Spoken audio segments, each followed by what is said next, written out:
taip. Ypač pirmoji pusėje daug labai prasileidom taškų, gerų procentų Realas metė tritaškius. Turėjom kelias gynybas, bet nei ta, realiai gerai nedirbo. Tikriausiai per mažas kontaktų lygis, kažkur pasisaugojimas, pasitaupimas galbūt. Ir per lengvai leidom skirstyti perdavimus mažiem žmonėm, kur po to, sakau, laisvi tritaškius ir labai gerų procentų, ypač pirmoji pusėje. Antroji pusėje išėjom geriau kažkiek, sugrįžom, ten iki 5 taškų kažkas buvo, plius minus, bet šiaip paėmus bendrai, jie daugiau kontroliavo tiek tempą rungtynių, tiek visą žaidimą ir pelnytai laimėjo ir parodė mūsų dar daugiau trūkumus, sakykime, kokių turime šiemet ir būtent šioje sezono stadijoje. Kokios trūkumus konkrečiai kas būtų? Tai žinom, kad Realas žaidžia gerai, ypač dabar bėga labai gerai greitą puolimą, tai metimų galbūt selekcija geresnė, momentais arba kamuolio žaidimas ten, kur norim. Tai suprantam, kad nėra gynybinė komanda, žaidžia daugiau puolimų ir įsivelti tas taškų lenktynės, pražūtis būtų čia nice. Tai su šito nesusitvarkėm ir vėlgi pradžioj buvo daug su puolime atkovotais kamuoliais, per daug jam davėm atkovot. Čia problema ir, sakau, išryškėjo tos bėdos tiek ir puolime. Klaidų dabar nepasakysiu, ir padarėm, bet tikrai nemažai. Tai būtent tas žaidimas, įėjimas į puolimą, kaip priklauso kuo geriau, kad neduoti jiems po to bėgti greitą puolimą galų gale, nes po klaidos arba po blogo metimo jie tiesiog nubėgdavo ir jie nubausdavo mus iš karto.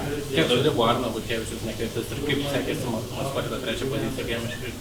Tai mes realiai, kaip tik šiandien sužinojom, kad jisai nežais, tai reikėjo greit persorientuoti komandai. Žinoma, kad netektis didelė, gynyboje didelis kūnas, ypač šiandieną būtų labai daug padėjęs, galintis dengti kelias pozicijas, tai persorientuoti reikėjo greitai tiek Doviui, tiek Tomui, kad pereiti žaisti į trečią poziciją momentais, tai buvo tikrai nelengva ir manau, kad tikrai nemažai prisidėjo prie mūsų nesėkmės.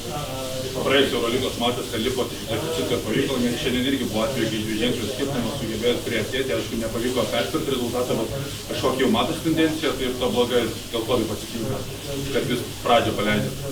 Tai rungtynės, žinot, 40 minučių, tai jos ilgos, tai galbūt iš vienos pusės blogai, kad turim visada vytis, bet tuo pačiu suprantam, kad anksčiau laiko negalim nuleisti rankų ir visko dar gali vykti, nes, matėt, buvo tų šansų tikrai, po to Liulas tritaškį su bauda, ten toks labai skaudus ir išvengus kartais tokių momentų, kur labai yra stipriai daug taškų pelno per vieną possessioną, tai išvengus tokių dalykų kažkiek tai galima ir ilgiau pakontroliuoti, bet šiandien, sakau, aplamai paėmus jau tonusą davė visą nuo pat pradžių ir tas paleidimas pradžioj, duoti jiem lengvai žaisti, pasijausti gerai, ne tik mesti susistačius kojas, tai žinoma nėra gerai ir šitą dalyką turim tvarkyti. Pats žaidėjai palei 30 minučių yra didelis iššūkis atsidaryti per 2 Eurolygos savaitės po tiek laiko.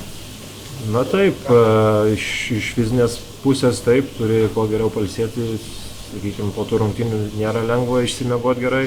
Kitas dalykas iš psichologinės pusės, kuo greičiau pamiršti šitas rungtynės ir jau realiai kažkiek jau turim galvoti apie ateinančias, apie Baskoniją.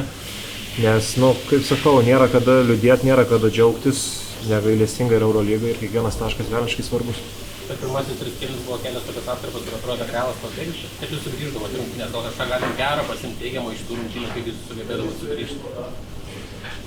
Tai momentais buvo, žinoma, ir gerų momentų, kur puolime susikurdom neblogus metimus, surasdom ką patakuoti, gynyboje kažkiek neleidom jiems lengvai žaisti to, ko treneris nori, bet sakau, pagrindinė užduotis, sakykime, kuo didesnę laiko dalį išlaikyti tą fiziškumą ir tą gynybą ir tas taisyklės, tų taisyklių laikytis kuo ilgesnį laiką, nes šiandien tikrai buvo momentų, kai tiesiog sugriūdavom, kažkokias 2-3 minutės visiškai išsijungiam ir paleisdom tą spurtą į jų pusę, tai tokių išsijungimų negali būti, po vieno blogo epizodo tiesiog reikia greitai persiprogramuoti ir pamiršti ir toliau žaisti, tai ties to dalykų irgi dar turim patobulėti kaip komanda, suprasti, prieš kokį varžovą žaidžiam, kur galim kažką rizikuoti, kur galim kažkiek tais greičiau sužaisti ir panašiai, tai tuos dalykus turim dar geriau kontroliuoti, bet kaip sakau, tas turi būti stabiliau.